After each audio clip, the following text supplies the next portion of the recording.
Addiction will hijack your brain and it will take you places and spaces you're not ready to go. It is so cheap to make, it's so easy to hide, it's so easy to smuggle, and it's so addictive. It's 50 times more powerful than heroin. You don't have to be an addict to die. You can be at a fraternity party and take one pill and you're dead. One pill, one puff of weed, you're dead from fentanyl. At the end of the day, if we don't work this out together, then we're going to see more people die. It's the #1 killer on the streets of Baton Rouge, and it stretches from the curbside to the country club. The WBRZ investigative unit exposing the danger. Our city, our problem, the fentanyl crisis. Now, your hosts, Brandi B. Harris and Chris Nakamoto. It's an epidemic that touches every corner of the parish. There are no social or economic barriers it can't penetrate. No age group is safe. 3 children, 2 years old or younger, have already died of fentanyl poisoning right here in Baton Rouge. And across Louisiana, the stats are alarming. Here they are. In 2022, 65% of drug-related deaths involve fentanyl. The number of deadly overdoses has spiked in the last 4 years. Compare that to 2019, when 42% of overdose deaths were fentanyl-related. And this epidemic is only getting worse. In this broadcast, we will examine the causes and effects, and we'll take a look at the fight from the front lines to the halls of the state capitol. Addiction in our community is proving to be an insidious disease affecting all walks of life in our community. Whether you're poor, living paycheck to paycheck, or come from a family of means, the fentanyl crisis doesn't discriminate. The sun is bright in the sky on the streets of Baton Rouge, and this team is wearing bold orange shirts that read "No Judgment, No Stigma" for a special mission. Well, the fentanyl epidemic taking a lot of people's lives, bro. With handshakes and hugs, you know everybody ain't gonna stop getting loaded. But the thing of it is, like, you can take the strips and test it just to make sure that they ain't got no deadly dose in them. Strangers encounter strangers. How you doing? One will show nice to meet you. And 2 is negative. Yeah. So you want to look for that one line. In hopes of turning a major problem around. Trying to save lives. Their goal to save lives in our city. Lean them to their side, tilt their head, undo this, put this in their nose. 1 can of Narcan at a time. If you tell them you're in recovery, Right. wall is down. As soon as I tell them I'm in recovery, it's just... the need to kind of like be standoffish, you know, because we don't go like, hey, we're going to turn you in. We go, we say, hey, look, we're a peer support specialist group. Right. Each of us have backgrounds. Each of us have stories. You know, we're not perfect. We're not out here trying to just tell you that, hey, look, getting off drugs is easy. Yeah. But we are here to show you that, hey, look, there is a way. That there are resources. There are people like us that have backgrounds that say, hey, look, we want to invest in you. We want to get you help, the help that you need. So you don't die just trying to get high. Right. With each person encountered, the stories are different. I was just at the store, lady was telling me that her mama smoked some weed and died. Their plight the same. This team is on a quest to prevent other fentanyl deaths. You literally just put this in their nostril and hit that red button. Narcan works by reversing an opioid overdose. It can block the effects of opiates on the brain and restore breathing. Most people are familiar with it, and this team gets their marching orders on where to pass it out through data that comes into Tanja Miles' inbox each week. Hot zones of the city that have the most overdose deaths. The DA's office and the crime strategy unit come in because they are able to say, wait a minute, okay, Tanja, y'all need to highly saturate 70806. And then they'll come back like a month or 2 later and go, okay, because you guys were out in that area, then we have seen a decrease in numbers. On this day, we're on Essen and Perkins, a spot that recently had multiple overdose deaths the week we were there. Most are receptive to it. Yeah, he said he knew what it was, he was familiar with it. He said he didn't use drugs. So I said, hey man, I'm not the police, I'm not going to tell him. Around the corner at some apartments, the sentiments are the same. They're going to show up as positive, like if it got fentanyl in the weed. People all familiar with the fentanyl crisis on our streets, and no one turning the free $75 boxes of Narcan away. There you go. The Narcan is funded through money that comes from the Louisiana Department of Health to get it on the streets where it's needed most. It's me, Tanja. I spoke with this guy here. He wanted to give a donation. I told him that. No, thank you. What can I would like I'm kind of sweating. Wow, that's yeah. On this day, we captured an extraordinary moment for an extraordinary problem facing all of us. Statistics obtained by the WBRZ investigative unit show Baton Rouge is on another deadly trend when it comes to fentanyl overdoses. In 2022, from January to June, there were 123 fatal overdoses. During the same time this year, there have been 125. So far this year, toxicology shows 72 of those deaths resulted from fentanyl. 8 were from heroin and fentanyl. 4 were from other drugs, and more than 40 are pending toxicology results. Try to get a little bit, you got to put a lot, just get a little bit of it. With the problem gaining attention from the streets to the Capitol, the need for change is now. What's up, huh? We rode along with Miles and her team during the day and at night. The issues impacting our city all hours of the day and from every income level. It hurts my heart that people think that it could never happen to them, or it just happens to a particular kind of person. You know, again, like I always say, from the curbside to the country club, we have to do better, because at the end of the day, if we don't work this out together, then we're going to see more people die. In fact, Miles says the double standard between affluent people who are impacted and those with less means is why this needs to be talked about. It's such a problem when people see Michael Jackson, oh, poor Michael, oh, Whitney Houston, oh my God, then her, you know, Bobby Christina and Prince and Kurt Cobain and Marilyn Monroe. But then when somebody on the street, you know, it's just another crackhead. Are you kidding me? That's somebody's child too. They had hopes and dreams, you know, but we want to judge them. But other people, maybe because they have money, you know, we call them, you know, they need recovery, and poor people, they're, you know, they're just people who need help. Hey, can I give you this for free, sir? For Miles, awareness is key. Hey, how you doing? We're giving out free Narcan. Getting to this place of even being able to pass out Narcan so freely wasn't easy. I've brought people back more times than I care to remember. It used to be looked at as drug paraphernalia. Years of work with the state legislature made this possible. I appreciate you. Thank you. Here, take this. Save a life. As her team remains hopeful that each box that's passed out, a life won't become part of Baton Rouge's deadly fentanyl statistics. A lot of people at first were like, oh no, we're not giving out Narcan because you're just giving people a license, you know, to use. I'm like, no, we're giving them hope to live. Hope to live is sometimes all that people struggling with addiction have left. Nationwide, more than 70% of people who overdosed and died were a result of fentanyl. And as we hit the streets, it became increasingly clear that fentanyl use and overdoses is a problem that knows no bounds, and the statistics back that up. According to the CDC, back in 2020, more than 70,000 overdose deaths were reported. In 2021, more than 80,000. In 2022, more than 107,000 people died of overdose. That's like filling Tiger Stadium, plus thousands more outside. And it's a trend that's affecting all walks of life right here in our community. Under the moonlight, I'm not from here, so I really don't. Oh, what happens if you might be in a parking lot, you might be at Walmart and somebody might fall out. You might have to help you save your life. Or back where you're from. that same group of volunteers continues passing out Narcan. How many times did you overdose in your life? So Chris, I mean, multiple times. You know, where God just had a plan for me. You know, I've been in tough states more of the time than I could ever count. On Sherwood Forest, in front of a boarded up building, once known to be a hangout spot for users, we meet a recovering addict. I look just like a guy with a drug issue. And like many people struggling with addiction, on boards, smoking weed. he can remember exactly how it started. I was just a victim to, I guess, peer pressure at an early age. Smoking pot, you know. One thing led to another. You don't really know it's happening when it happens. What began at an early age, I just was an addict.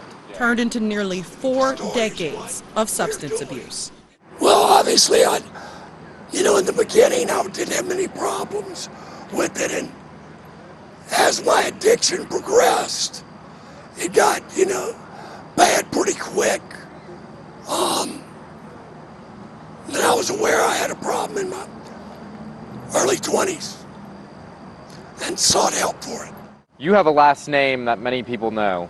Yes, sir. Jay McKernan is the older brother of one of the most recognizable faces in Baton Rouge, attorney Gordon McKernan. He recently hired me to go back to work for him. I worked for my father and my brother for 10 years, had a great job, and I lost out to addiction back in 2012, 11, and my brother Gordon had to let me go. Very painful for me, and more so for him, and my dad was devastated. On this night, life's really good now. He says he's 863 days sober, his longest sober streak. Tell me right before we go, so I can say a little prayer. He keeps his water bottle close at all times, a result of burning his salivary glands, just one of McKernan's permanent scars from addiction. Have you ever known anybody that's died of an overdose? Yes, ma'am. And about how many people would you say? Close to 10. Close to 10. This past year, about 5 people that are, in groups, and kids that I know, and I try to help, and it's a never-ending process. Because we want people to get off drugs and we want their lives to be safe. That's what McKernan and this group of volunteers is trying to do. Because you've accepted that Narcan, you'll have the opportunity to save somebody's life. Prevent deaths. What would be your message to people? I think one of the big things of why we really wanted to interview you, because again, doesn't fit the image. No. You come from a family with resources Yep. and education. I'm gonna tell you, it hits anybody at any time. And you gotta understand, you don't have to be an addict to die. You can be at a fraternity party and take one pill and you're dead. One pill, one puff of weed, you're dead from fentanyl. It's no joke, folks. The fight to save lives from fentanyl requires both local cooperation and an international outlook, plus unsuspecting victims like children are also being affected. When we return, we'll hear from the DEA on their top priority, fighting fentanyl, and we'll show you just how far from and across Louisiana this problem stretches. That and more on Our City, Our Problem, the fentanyl crisis. Our city, our problem, the fentanyl crisis. We'll be right back. We now return to Our City, Our Problem, the fentanyl crisis. For law enforcement, it's difficult because it's cheap and easy to produce, so it's difficult to keep criminals from selling it and putting it on the streets. All of this combined has created a vicious and continuous cycle.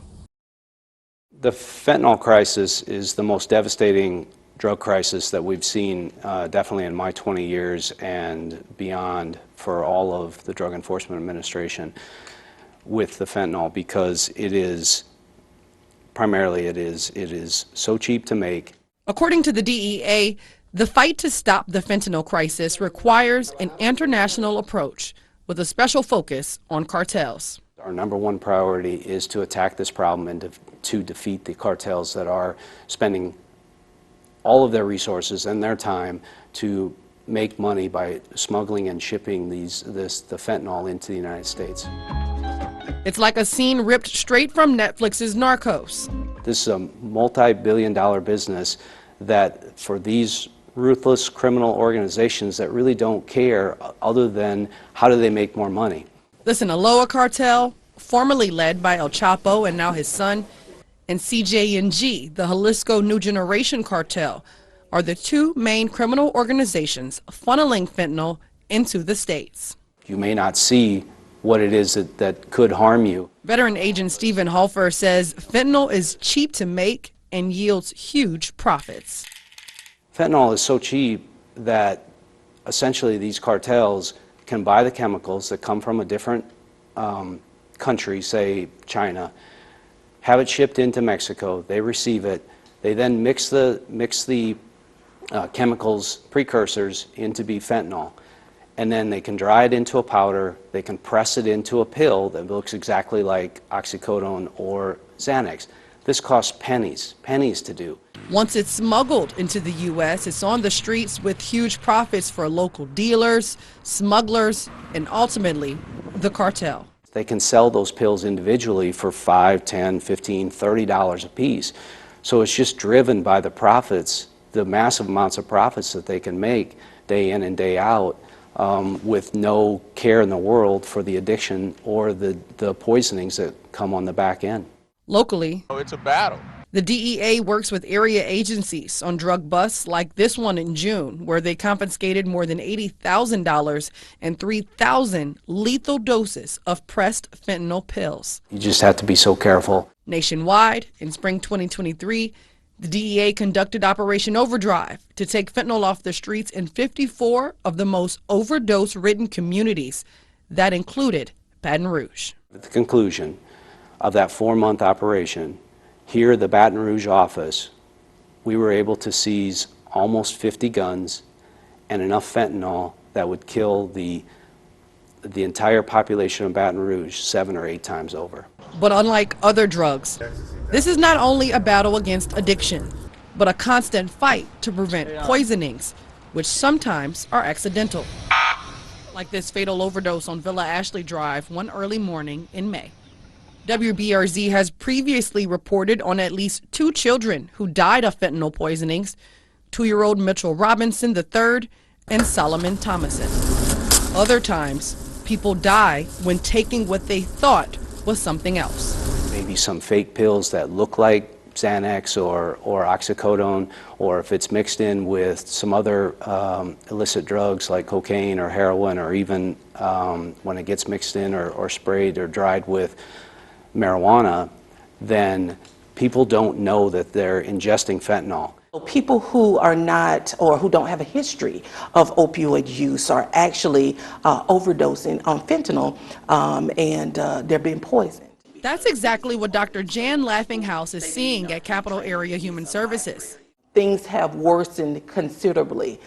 Anytime you have in a place, unfortunately, where there's a lot of high crime and you have opioid overdoses outpacing the violence that is already high, you know that things are at critical mass. Both law enforcement and care providers say because of its prevalence in the community, education is the #1 tool to saving lives.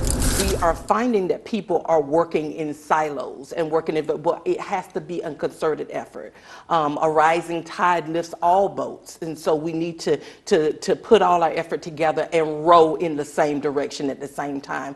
Educate each other. Talk to your friends, talk to your family, talk to your schoolmates, your co-workers, that our campaign is simple on this topic, but it's very powerful, and the one pill can kill. With so many lives being lost, the big question is what, if anything, is being done about it? When we return, I'll have details on what lawmakers are doing to fight the fight. Our city, our problem, the fentanyl crisis. We'll be right back. We now return to Our City, Our Problem, the fentanyl crisis. The problems caused by fentanyl have the attention of policymakers in the state of Louisiana. This year, they came up with big ideas in hopes of tackling the problem. I sat down with one of them who hopes to have results.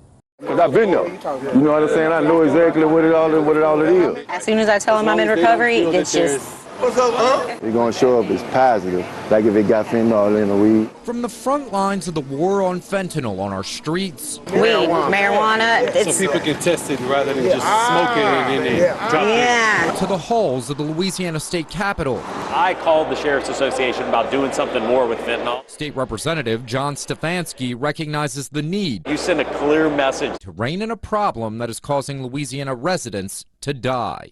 It's killing our citizens in droves. It's infiltrated all of the drug culture. It's in basically any drug that you can buy illegally now. And as Louisianians and as citizens and as policymakers, we have to decide when is enough. For Representative Stefanski, enough is enough right now. I think we need to be more aggressive than that. He's authoring a measure that has received bipartisan support and would create some of the toughest penalties our state has seen in the fight against illicit drugs. It gives law enforcement and particularly the district attorneys a tool that they can really drop the hammer on those who are dealing this stuff. You know, my bill would say anything over 28 grams. So if you're selling 28 grams of drugs, okay, that has fentanyl in it, you can be held liable. If you're found guilty, you can get life in prison. And so that's just it's a real aggressive approach. He's also the co-author on another bill that could create a more tiered approach to the penalties, depending on how many times dealers are caught. Don't touch this stuff. The bill that Stefanski is proposing mirrors something the state of Louisiana did in the past, and it worked. We had something similar on the books for years with heroin, where if you dealt any amount of heroin, you went away for life. And when you talk to law enforcement and you talk to people in the criminal justice system, we didn't have a heroin problem in this state. It was deadly. The legislature took action and set these penalties really aggressively, and it ran the stuff out of our state. For one mom in Baton Rouge, she supports any push for stiffer penalties. You've got to put a stop to these dealers. Pam Rivas knows the feeling of pain all too well. Our kingdom is up there waiting for us. She's battling a pain no parent should ever endure. I lost 2 children in July of 2021, both to fentanyl. My daughter Danielle on July the 3rd from heroin that was laced with fentanyl. And then 3 weeks later, my son Sean died from 120 milligrams of fentanyl poisoning, which is what it is, it's poisoning. Rivas now making it her mission, pushing for tougher penalties. It's murder at the hands of these dealers. Collaborating with lawmakers to end an epidemic that causes grief to so many people. I've taken my loss, my pain, and my anger, and I've channeled it into trying to make a difference in my community, to try to stop this from happening to other people. Last year, 100,000 people died of fentanyl overdoses in America. Baton Rouge had 291 deaths. Recently, one of the city's most prolific suspected drug dealers, Frank Beecham, arrested for selling the deadly poison on our streets. When Frank Beecham was arrested, he was already out on 2 other bonds, accused of doing the same thing.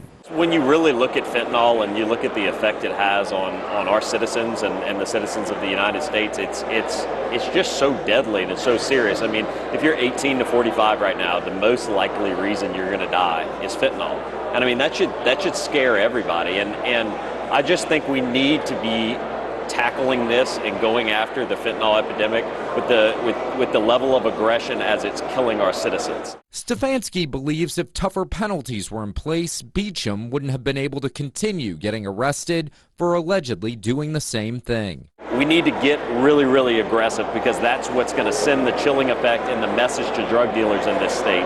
Don't sell this stuff or else you're going to jail for the rest of your life. They're spraying on the weed. With a promise to do something about it and support coming from state and local leaders, I've been out for a minute. I'm trying to go back to college and get back into football. Laws targeting fentanyl dealers are becoming a reality. I'm excited that the legislature, I think, by and large part agrees that we have to step up the penalties for fentanyl because it's so deadly. During the 2023 legislative session, lawmakers passed a tiered approach targeting fentanyl dealers. The governor has indicated his support for the measure. Coming up, some closing thoughts and how to get help. Our city, our problem, the fentanyl crisis. We'll be right back.